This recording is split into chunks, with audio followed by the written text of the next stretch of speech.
सभी संगत को जय माता की। आज का विषय है लोबान की धुनी के विषय में। देखिए, लोबान के ऊपर हमारे चैनल पे पहले से एक वीडियो अपलोड किया गया है, आप लोग वो वीडियो भी जाकर के चेक कर सकते हैं। पर लोबान का प्रयोग जो है हिंदू धर्म में नहीं किया जाता, वर्जित माना गया है। और क्यों वर्जित माना गया और क्यों लोग कहते हैं कि लोबान का प्रयोग नहीं करना चाहिए और इसके क्या फायदे हैं, क्या नुकसान है, इन सभी विषयों पे इस वीडियो में चर्चा करने वाले हैं, तो वीडियो में अंत तक बने रहें।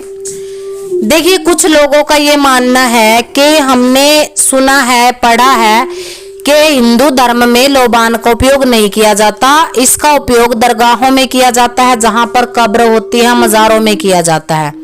कुल मिलाकर के मुस्लिम धर्म के लोग जो हैं कब्रों में, मज़ारों में जो इनके पीर फकीर होते हैं, उनको रिझाने के लिए, जिन खबीसों को रिझाने के लिए इसका प्रयोग करते हैं।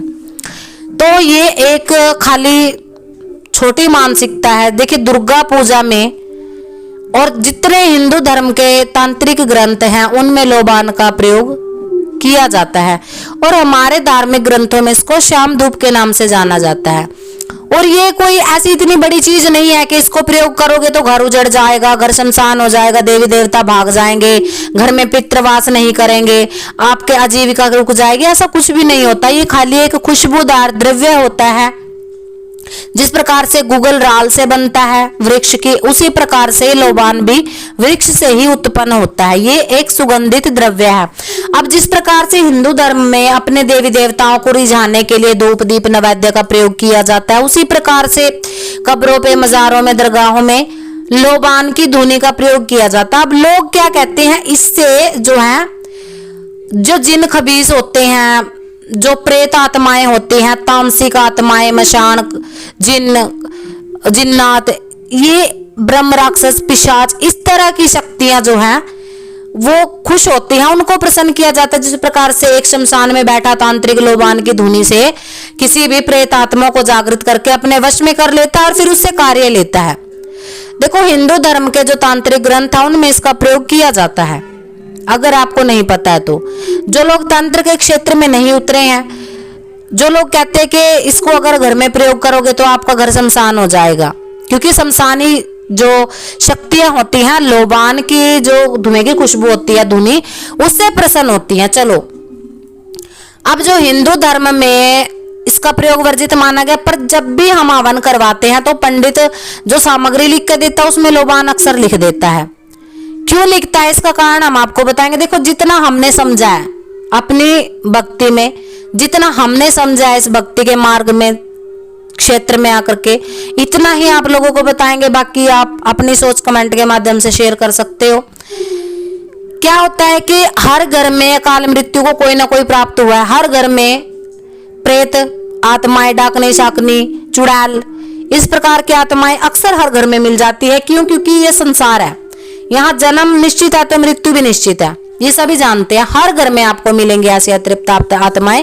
तो जब भी इस घर में, ऐसे घर में जहां अतृप्त आत्मा है, प्रेत आत्मा है, कोई पूजा पाठ करने लग जाए और वो सात्विक कर्म से पूजा पाठ कर रहा है, गूगल उसने जला दी, पर लोबान का प्रयोग नहीं किया, और इन केस अगर उसके घर के अंदर कोई प्रेत आत्मा है तो वो क्या होती है, उसको चिढ़ हो जाती है। यानी कि जो सात्विक द्रव्य होते हैं ना, हमारे जो वेद शास्त्रों में जो गूगल का प्रयोग कहा गया है, पीली सरसों का प्रयोग कहा गया है, काले तिल जो श्री हरि जी के पसीने से बने हुए इनको माना गया, यानी कि सात्विक चीजों का जब हम प्रयोग करते हैं और हवन में उसकी खुशबू उठती है तो उनको तकलीफ होती है और वो क्या करते हैं, हमारी पूजा पाठ को भंग करने के लिए गंदगी मचा देते हैं। अब जब प्रेतों ने गंदगी मचाई तो सात्विक शक्तियां वहां पर नहीं आ सकती।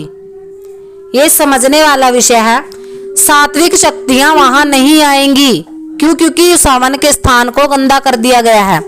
और अगर हमारी सामग्री में लोबान का प्रयोग भी साथ में किया गया तो उससे क्या होगा कि जो प्रेत आत्माएं होती हैं, नकारात्मक शक्ति होती है, वो उससे पुष्ट होती है, यानी कि उनको उससे बल मिलता है, खुश होती हैं, प्रसन्न होती हैं कि देखो, हाँ, हमारे लिए भी इस हवन में कुछ है। तो जैसे ही वो प्रसन्न होंगी तो वो शांत बैठेंगी, आपको कुछ नहीं कहेंगे और आपकी पूजा पाठ जो है सफल होगी। क्योंकि जितनी भक्ति करी है हमने और हवन इत्यादि करवाए गए हैं पंडितों के कहने से, शास्त्रों के विधि विधान से, कुछ तांत्रिक विधि विधान से, अलग अलग तरह से, तो इसमें एक्सपीरियंस बोलता है। इसमें क्या होता है कि हर इंसान का अनुभव बोलता है, यानी कि हर चीज जो है शास्त्रों के अकॉर्डिंग नहीं चल सकती, हर चीज तंत्र के अकॉर्डिंग नहीं चल सकती, कुछ चीजें अपने अनुभव से भी सीखी जाती हैं। तो अनुभव क्या कहते हैं कि जब भी किसी के घर में कोई ऐसी अतृप्त आत्माएं हो और वो सात्विक तौर से पूजा पाठ शुरू करे या फिर तामसिक तौर से पूजा पाठ शुरू करे, अपने देवी देवताओं को तामसिक भोग दे, परंतु नकारात्मक शक्तियों के लिए एक भी कील या बताशा ना निकाले, तो अक्सर उस व्यक्ति के काम पूजा पाठ करने के बाद भी बिगड़ जाते हैं, उसका घर इतर बितर हो जाता है, यानी कि उसके ऊपर संकटों का, दुखों का पहाड़ टूट पड़ता है, उसकी घोर परीक्षाएं जो हैं शक्तियां लेना शुरू कर देती हैं।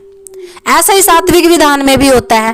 तो ये एक छोटा सा विषय है, आप लोग बिल्कुल बिना किसी टेंशन के, बिना किसी चिंता के लोबान का प्रयोग अपने घर में, हवन में, धुनी में कर सकते हैं।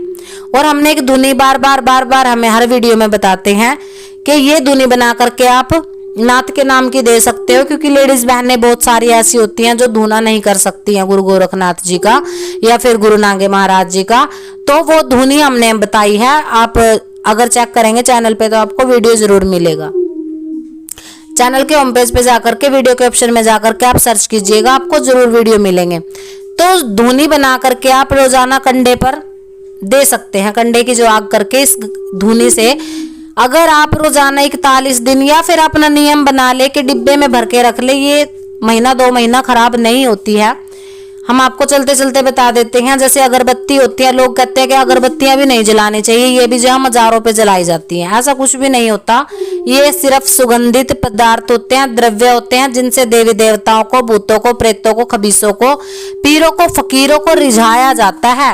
और हो सकता है घर में ऐसी ही कोई नकारात्मक शक्ति बैठी हो, तो कम से कम इस धुनी के प्रयोग से जो वो पुष्ट हो रही है, शांत हो जाएंगी। आपके ऊपर जो भी कष्ट उन्होंने रखे हुए हैं, आप जिस भी बाधा से पीड़ित हो, आपकी वो पीड़ा हरण होगी। तो किसी की भी बातों में आकर के आप इन उलझनों से बाहर निकलिए कि हमारे चैनल पे आपको हमेशा सही जानकारी दी गई है, हमेशा एक्सपीरियंस के आधार पे बोला गया है। देखो अपने अनुभवों के आधार पे हमने बोला है। हम ये नहीं कहते कि शास्त्र गलत है, हम ये नहीं कहते कि वेद गलत है, कुछ भी गलत नहीं है, पर बीच में कुछ भड़काने वाले लोग ऐसे आ जाते हैं जो आपको धर्म के नाम पे भड़काते हैं कि ये मज़ारों पे चलता है, ये हिंदू देवताओं में चलता है। अब देखो लोग आपको यहाँ पे माइंड से जो है आपको बुद्धि बांध देते हैं कि मंदिरों में कभी भी लोबान की जरूरत नहीं पड़ती, लोबान नहीं जलाया जाता, तो आप घर में क्यों जलाते? देखो मंदिर में तो वैसे ही पॉजिटिव एनर्जी होती है, हर समय भगवान की, देवता की अखंड ज्योत रहती है, हर समय माँ देवता का वास रहता है, पर घर में अशुद्धि होती है, घर में हर समय देवता का वास नहीं हो सकता। और अगर घर में ही आप ऐसे सात्विक मंदिर बना दोगे तो 5 समय की आरती कौन कर लेगा भाई? कौन इतना समय निकाल करके पूजा पाठ करेगा? तो आशा करते हैं जानकारी आपको पसंद आई होगी। सभी को जय माता की।